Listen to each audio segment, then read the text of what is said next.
ಸತ್ತವರು ಬದುಕಿ ಬರ್ತಾರಾ? ಚಾನ್ಸೇ ಇಲ್ಲ ಅಲ್ವಾ? ಆ ಮನೆಯವರು ಕೂಡ ಅಷ್ಟೇ. ಅಪಘಾತದಲ್ಲಿ ಮಗ ಮೃತಪಟ್ಟ ಅಂತ ಅಂತ್ಯಕ್ರಿಯೆ ಮಾಡಿ ಮುಗಿಸಿದರು. ಆ ದುಃಖ ಇನ್ನೂ ಅವರನ್ನು ಕಾಡ್ತಾನೇ ಇತ್ತು. ಆದರೆ ಇದೀಗ ಆ ಮನೆಯಲ್ಲಿ ಸಂತಸದ ಹೊನಲು ಮನೆ ಮಾಡಿದೆ. ಯಾಕೆ ಗೊತ್ತಾ? ಸತ್ತ ವ್ಯಕ್ತಿ ಈಗ ಬದುಕಿ ಬಂದಿದ್ದಾನೆ.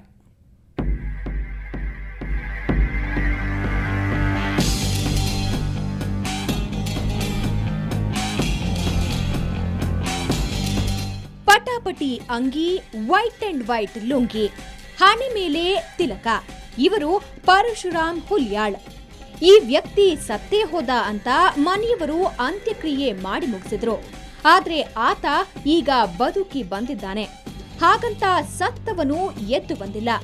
ಪರಶುರಾಮ್ ಮೃತಪಟ್ಟಿರಲಿಲ್ಲ.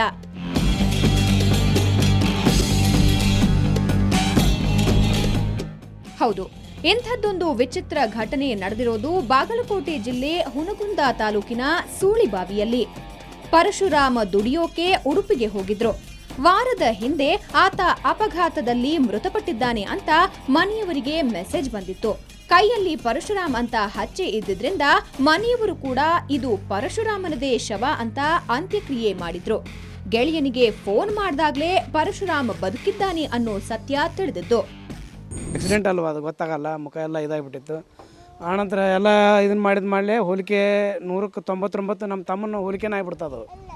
ಹೋಲಿಕೆ ಆದ ತಕ್ಷಣ ನಮಗೂ ಅನಿಸ್ತು. ಯಾಕಂದ್ರೆ ಆಯಿತು ನಮ್ಮ ತಮ್ಮನಲ್ಲಿ ಅಂತಕೊಂಡು ತೊಗೊಂಡು ಬಂದ್ವಿ. ಎಲ್ಲ ಏನೇನು ವಿಧಿ ಪ್ರಕಾರ ಇತ್ತು ಎಲ್ಲ ಮಾಡಿ ನಾವು ಎಲ್ಲ ನೆನಪಾರಿ ಕುಂತಿದ್ವಿ. ಇದು ಮಾಡ್ಬೇಕಾದ್ರೆ ಅಚಾನಕ ಫೋನ್ ಬಂದುಬಿಡ್ತು. ಒಂದು ಫೋನ್ ಬಂದು, ಇಲ್ಲ ನಿಮ್ಮ ತಮ್ಮ ಹಿಂಗಾಗಿಲ್ಲ ಅಂತ ಈ ಥರ ಆಗೈತೆ ಅಂದ್ಕೊಳ್ಳೆ ನಮಗೆ ಆಶ್ಚರ್ಯ, ದುಃಖ ಎಲ್ಲ ಒಂಥರ ಇದಾಕತ್ತು. ಪರಶುರಾಮ್ ಊರಿಗೆ ವಾಪಸ್ ಬಂದ ಬಳಿಕ ಮನೆಯವರ ಸಂಭ್ರಮಕ್ಕೆ ಪಾರವೇ ಇರಲಿಲ್ಲ. ಊರ ಜನರು ಪರಶುರಾಮ್ನನ್ನ ನೋಡೋದಕ್ಕೆ ಮುಗಿಬಿದ್ದಿದ್ರು. ಪರಶುರಾಮ್ ಮನೆಗೆ ಬಂದಿದ್ದಕ್ಕೆ ಸಂತಸಗೊಂಡ ಕುಟುಂಬದ ಸದಸ್ಯರು ಸಿಹಿ ತಿನ್ಸಿದ್ರು. ನಾನು ಆಗಾಗ 15 ದಿವಸಕ್ಕೊಮ್ಮೆ 8 ದಿವಸಕ್ಕೊಮ್ಮೆ ನಾವು ಉಡುಪಿ ಬಂದು ಹೋಗ್ತೇವೆ, ರಜೆ ಮಾಡಿ ಬರ್ತಿದ್ದೆ ಹೋಗ್ತಿದ್ದೆ. ಆದರೆ ಈ 2 ತಿಂಗಳಿಂದ ನನಗೆ ಈಗ ಮನೆಗೆ ಫೋನು ಮಾಡಲಿಲ್ಲ.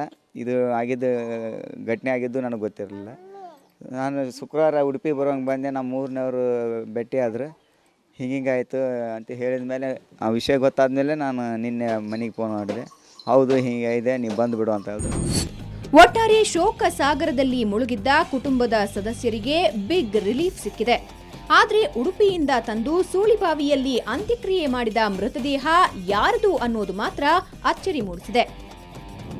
ಬಾಗಲಕೋಟೆಯಿಂದ ಕ್ಯಾಮ್ರಾಮನ್ ಸುರೇಶ್ ಮಜ್ಜಿಗಿ ಜೊತೆ ಮಲ್ಲಿಕಾರ್ಜುನ್ ಹೊಸಮನಿ, ಸುವರ್ಣ ನ್ಯೂಸ್.